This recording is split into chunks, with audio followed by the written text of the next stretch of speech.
Going on, Falcon fan? This your boy Ricondo. Come back at you with another video. So today, training camp day 6, and so we're gonna talk about injury update, unfortunately, and we're gonna talk about second day pads. So guys, if you have not already, go ahead and please subscribe to this channel. Please hit that notification bell so you know when I drop another video. Please hit the like button so I know you guys like to hear what I talk about. Then please share my video out through the YouTube universe so more people can come in and hear me talk about these Atlanta Falcons. So like I said, guys, unfortunately, this part of the NFL, we know it's going to happen. It's just a matter of time. Somebody's going to get injured. Unfortunately, it was for our one of our defensive tackles, Vincent Taylor, who actually got injured last year. So it's kind of feel bad for the guy.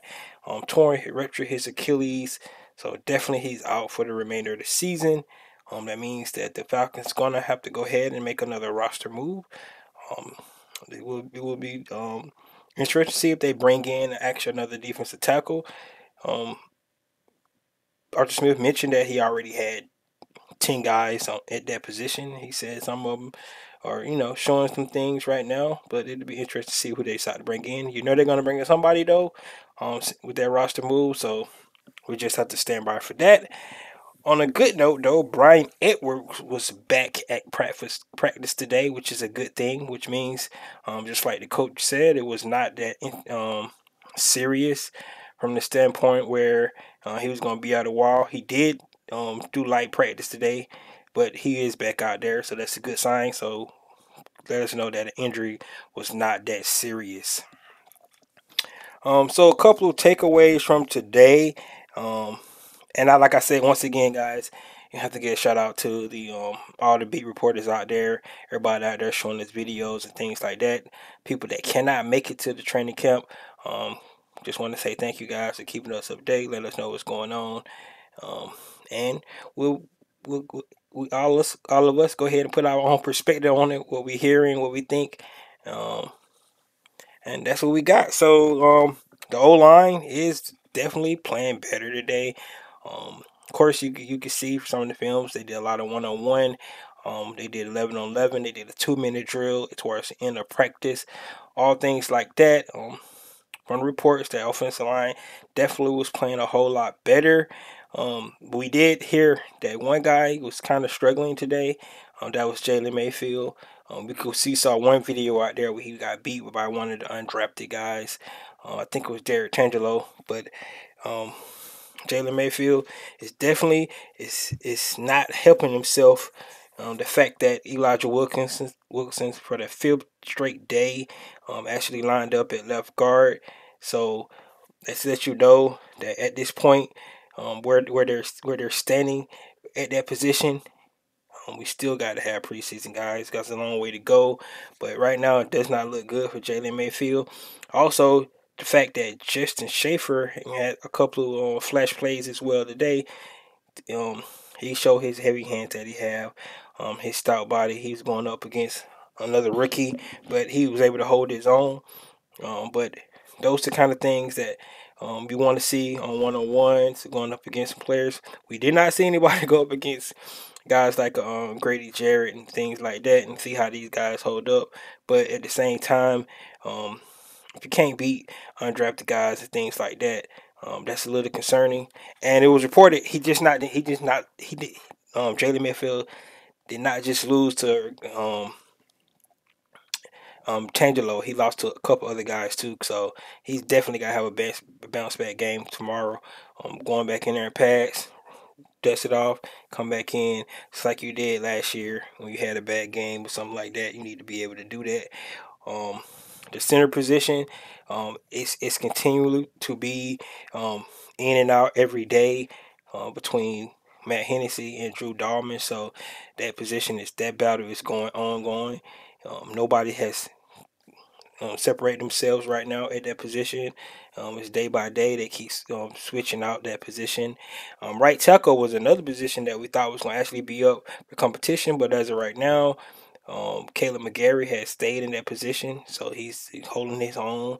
Jermaine Ifedi is definitely is that backup right now, playing with the second team. But like I said, guys, preseason come around, we're definitely going to be able to see a little bit more from these guys and see what we're going to be able to do. So just looking forward to that. And then of course the quarterbacks, we had to keep talking about the quarterback. Both quarterbacks still looking pretty good. Um, Interesting thing about this camp, which is in different a lot of other camps in the NFL, it's only two quarterbacks throwing the ball, so these guys getting a lot of reps out there, a lot of throwing. They're young, shouldn't be any issues, with wearing these guys down. But these guys is definitely going back and forth right now. I still think Marcus Mariota is, at the front. But Desmond Ritter look good as well. I don't see nothing that Desmond Ritter has did to make it seem like Marcus Mariota just so way ahead in front of him. But at this time, I still think Marcus Mariota is probably playing a little bit better at this time. A couple standout guys from the day. Um, we're gonna get tired of calling these two guys' name, but they're doing their thing. AJ Terrell and Kyle Pitts. AJ Terrell, man, he just know where to be. His positioning, he's just a stud right now. Um, it was reported that Drake London, really, that's the only guy he's actually having trouble with, which is good for Drake London to actually be able to go up against a great corner like AJ Terrell. He can learn. Um, He's gonna have to be able to win those kind of battles in the NFL. Kyle Pitts is just doing Kyle Pitts things. Some of the stuff he do, just not really surprising anymore. I know you guys seen the video out there when he's going past Michael Walker, making it look just easy. It actually looked like he was jogging, man. It was effortless, but um, he's just eating up linebackers and safeties and things like that.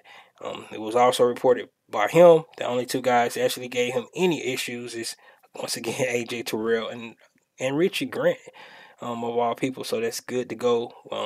The young safety is holding his own in practice. Um, some other standout guys is Casey Hayward. I think he got the first interception of the training camp. Those quarterbacks haven't been making a whole bunch of mistakes, but it's a tip off. Demir Bird hand from Marcus Mariota, and Casey Hayward came down with the interception. He's still doing his thing. That I think that duo between Casey Hayward and AJ Terrell is going to be awesome for us. Other guys, Felipe Franks, like I said once again, keep talking about him. The guy just keep flashing on film. He's seen effortless running, tight end routes. He's a big, tall guy, and I don't know if he had opportunity to make this team, but right now he's looking good out there, guys. I mean, not trying to say anything sugarcoat, but I don't know about him passing the ball. We definitely got to see him in the preseason, but right now, Felipe Frank's looking good. A couple other guys, undrafted guys, Sterry Van Hill and Jared Barnhart, definitely been making plays out there as well. Um, to me, that's kind of don't bode well because we don't hear Frank Darby name enough for me. A guy who's in his second season, I would like to see his name get brought up a little bit more, but we're not hearing anything from about Frank Darby, so I'm a little bit concerned about him. Of course, you guys remember he was one of my guys projected to make this roster in a 53-man projection. Um, so, and Demir Bird, his name is coming up a lot as well. Of course, we know he was a burner. Him, Lumday Kids, those other two guys besides Brian Edwards and Drake London that I had those locks. And then those last two positions, I had up. I had actually, just for everybody knowledge, I had Frank Darby and Geronimo Allison. But we'll just have to see how that that factors out. I think Jared Barnhart and Sterling Hill definitely will be on the practice squad if they don't get picked up by another team. But I'm kind of really concerned about Frank Darby. Um, Cordell Patterson's just making plays still. I put him in the same category with Kyle Pitts. Just makes things look effortless. Um, like these guys not playing full speed out there, but they still making good plays, and just so they're going to be able to when they get on the field, they're gonna do their thing. And then last but not least, being in pass, we was waiting on this. Tyler Algier, starting to show his physicality, running the ball. It was reported that he actually ran over Nate Lehman, rookie underdrafted linebacker, who's a pretty big good tackler in college as well. So um, Tyler Algier starting to show his physicality. That's what we expected to see from him. I can't wait to the preseason games, guys. We're gonna see what these guys gonna do. We heard from, of course, Coach Arthur Smith again today. He emphasized the ramp up period, that these guys, they got a little bit more physical today. Of course, yesterday was light, a little bit more physical today. Expect these guys to pick it up again the next 2 days. He emphasized that also, that they're gonna find a lot about where these guys at on the team with these physical practices, these pads, right? Because now you can't hide. You got to go out there. You got to put pad to pad. You got to show what you can do. You got the techniques in your mind, what you're supposed to do, but it's all come by the physicality part, right? So we definitely going to be able to see. Hopefully, we can see guys start to separate themselves from each other with these padded practices. Um, like I said, they did have 2 minute drill today, so that's good. We got to think about situation of football. I think Arthur Smith got better during the season with the situation of football. I can tell you this: he was a whole lot better than last regime with situation of football. I think that's why we won about 7 one score games last year, because of the situation. It really comes down to that, guys. The margin, a gap between teams, is not as far as people want to try to make it seem. All these guys professional, but it comes down to coaching, not making mistakes, situational football, clock management, little things like that. The things that you don't think about in games, but they are very important when it comes to football, and that's why these 2 minute drills and things like that. It's important to get these guys. The quarterback got to be able to think quick. The receivers, the linemen, they might call 2 or 3 plays, and they got an audible based off what the defense set in. All these things is important, and we got to be able to score points in these 2 minute drives. 4 minute drives, we got to be able to keep the ball away from the opponent if you got the lead, things like that. We saw situation last year in the Washington football team game, where the Falcons kind of blew that 4 minute drive, and they came back and scored and won the game.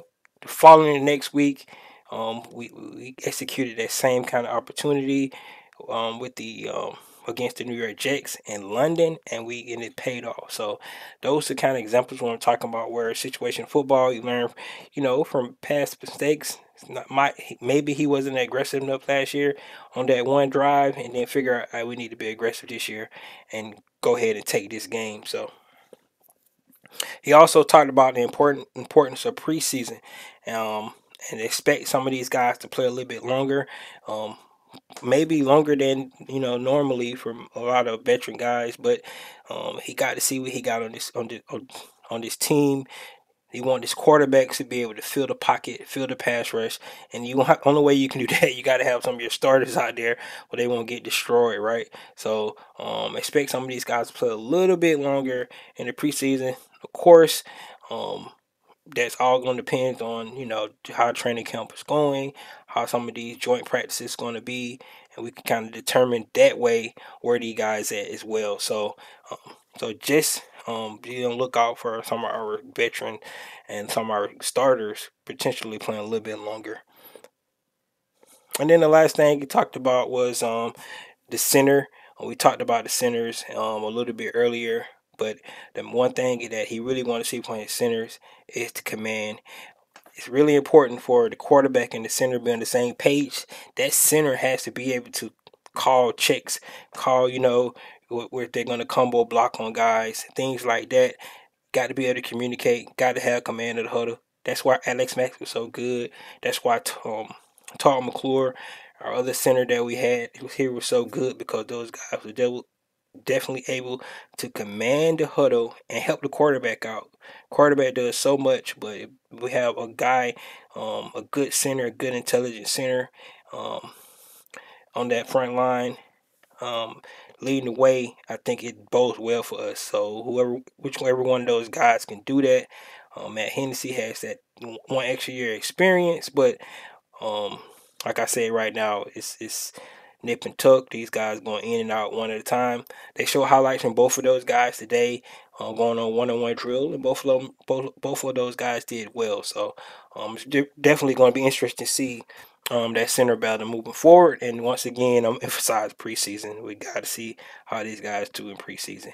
In my opinion, um, that's the biggest and most important battle that we got to have, because the way the Arthur Smith want to run his offense, it's all about the offensive line. It's all about the run game.